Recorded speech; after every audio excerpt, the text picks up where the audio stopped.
So just breaking it apart, you have two words, right? American and Buddhism.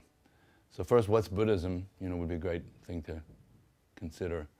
Buddhism is something that doesn't really have a nationality per se, right? It's based on the word Buddha, meaning somebody who's awake. It doesn't say French Buddha or Jewish Buddha, or right? It's just somebody who has attained that state of being awake and present in the moment.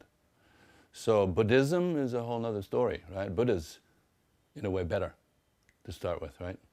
What's Buddha? So Buddha's an awakened being.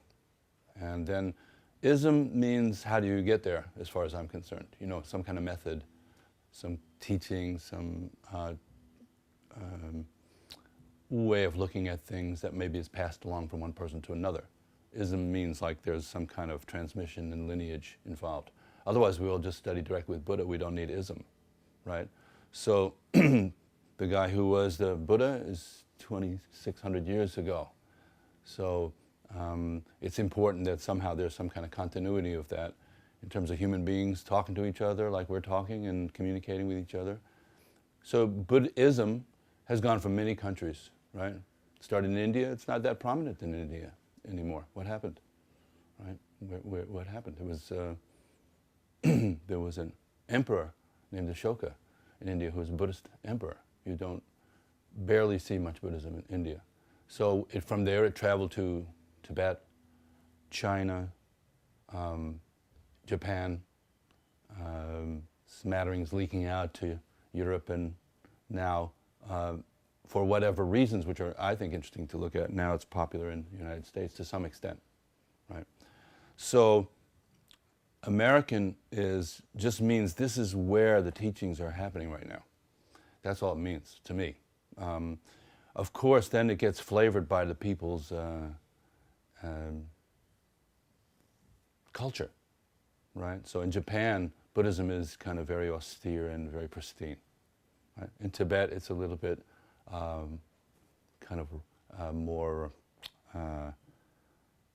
rough-edged, and in a sense comes from a peasant culture, So people are quite hardy, and for example, they might eat meat and things like that.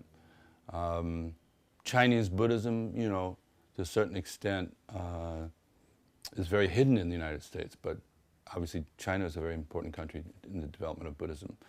So now all it means is that American people like you and me and Dan there, who are born here, in these kind of bodies, are interested in learning about that. And but the way I see it is Buddha is clear water. There's no real need to qualify it further than that.